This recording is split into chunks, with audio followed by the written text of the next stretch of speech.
88. 88 years. I was not born in a hospital. I was born at home, delivered by a midwife. 1935. I've been married 67 years. I met Mom when I was going to school. We went to 12 years of school together. We dated a couple times, not much, but you know, once we got out and then we went to the city. I got married on a Monday. As I always said, get married on a Monday and celebrate all week. And I did. Took off from work and took a week's vacation. Yes, I did. Oh, because we loved each other. I mean, there was nobody in this world I'd have never had.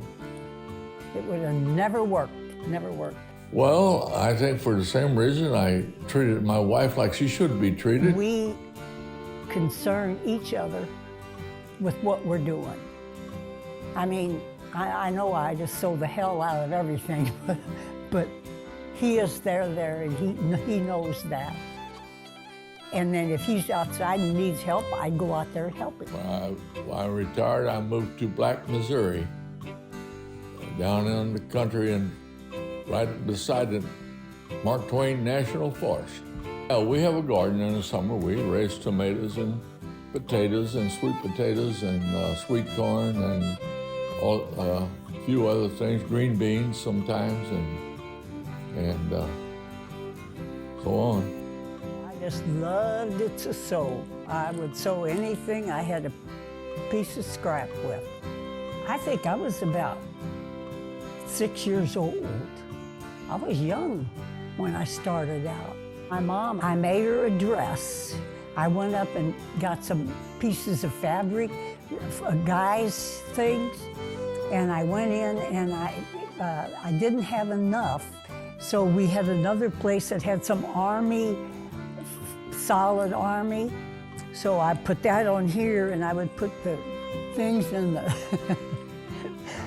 And it worked perfect. She cried. Oh yeah, I'll never forget that. Just about everything there was to make. There wasn't, I don't think there's anything that I didn't make. Quilts, oh my God, quilts. Oh yeah, she makes lots of quilts. Beautiful work. I made each one of them a quilt, the 11 kids. No, I just like, you know, anything that'll go under a, under a needle. Well, I have a few steers once in a while to raise and process, and I make maple syrup, and I had honeybees, and I done a lot of trapping for furs and hunting for deer and squirrels and rabbits and you name it. Well, you name it. I like to make lots of pies, homemade pies, cookies. I made cookies by the thousands. I mean, I would start making cookies and there would just be bags and bags and bags of cookies.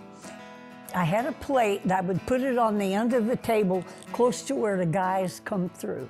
And I would put, if I got a cookie that didn't look right, I'd put a,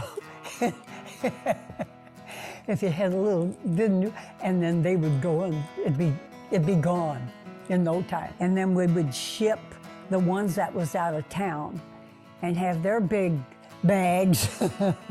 And they knew, they said, boy, they couldn't wait till Grandma's stuff was coming over. And, you know, didn't think about it like that. But oh yeah, I made about every cookie there was to make.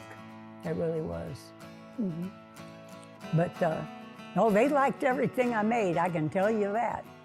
My t-shirts, my kids see them with sayings on them, you know, little quotes, and get them to me and give them to me for my birthdays and Christmas and whenever they see me.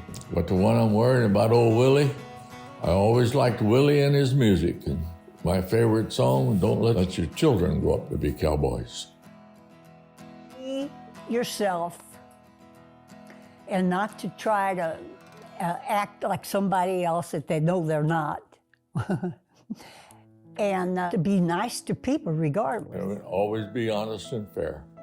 I hope I was a good father and a good husband. I have 11 children.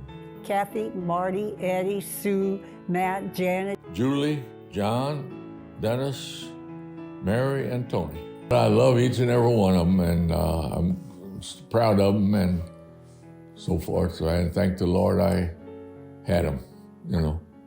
They was a gift to me, yeah.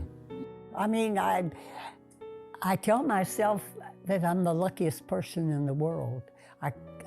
Of all the things that we did, to me, it just always made me feel better.